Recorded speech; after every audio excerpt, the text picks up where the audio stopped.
Hi, this is Brian Levinson for blevinson.com, and you're watching another Mental Monday, where today we talk about grit versus grind.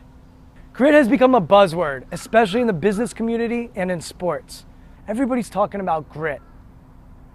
That came about because of a professor at University of Pennsylvania named Angela Duckworth, who has made it her life's mission to study grit. Duckworth has studied grit for the last 15, 20 years, and she's done some really cool research to back up this notion that grit matters. And not just that it matters, but it's one of the leading indicators to determine success, especially within the school system.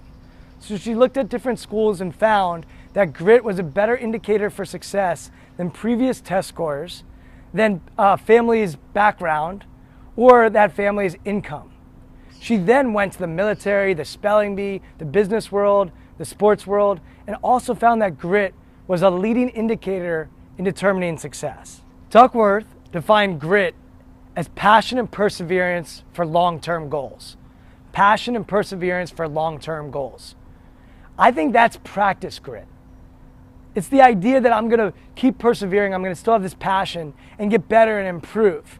But I've found that it's not just passion and perseverance that we need. We also need game grit. Game grit isn't passion and perseverance for long-term goals. Game grit is about courage and resolve, strength of character, which is more how the dictionary defines grit. That courage and resolve, that strength of character is that ability to recover quickly, that resilience that you have in the moment. That's game grit. It's something a little bit different than what she defines, which I think is more practice grit. So athletes need to have that courage and resolve and really know what their character is so they can have the mental toughness to recover quickly. The third type of grit is team grit. Basketball, soccer, football. You need to have grit as a unit, as a team. You need to have resolve in the person next to you that they're going to do their job and you have their back and they have your back. If you're part of a team, even if you're in a business setting, do you have resolve as a team? So I like to use an acronym with the teams I work with. Great resolve in team. Not just in ourselves, but in the people next to us. When we have resolve in each other, then we can really overcome adversity and do some really special things. Duckworth has done a great job getting the ball started and getting the conversation started on grit. But as I mentioned previously, I think she's just started the conversation. And unfortunately, people are looking at passion and perseverance for long-term goals and saying, that's it, just do that, just do that.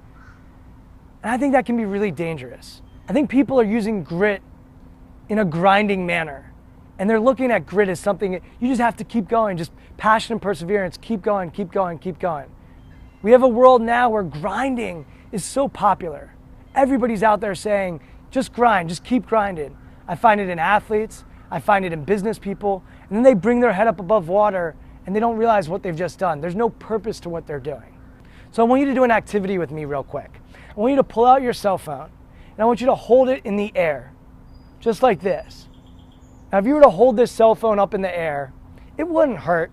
You do it for 10 seconds, maybe a minute, it won't hurt you much. But imagine if you do it for a day. How about a month? What about a year? All of a sudden, something that you're doing for a couple seconds, it doesn't seem very painful. If you do it for a year and you hold on to it, and you keep passionate and persevering and not quitting and just doing it and doing it and doing it, it can become fatal. Something really simple.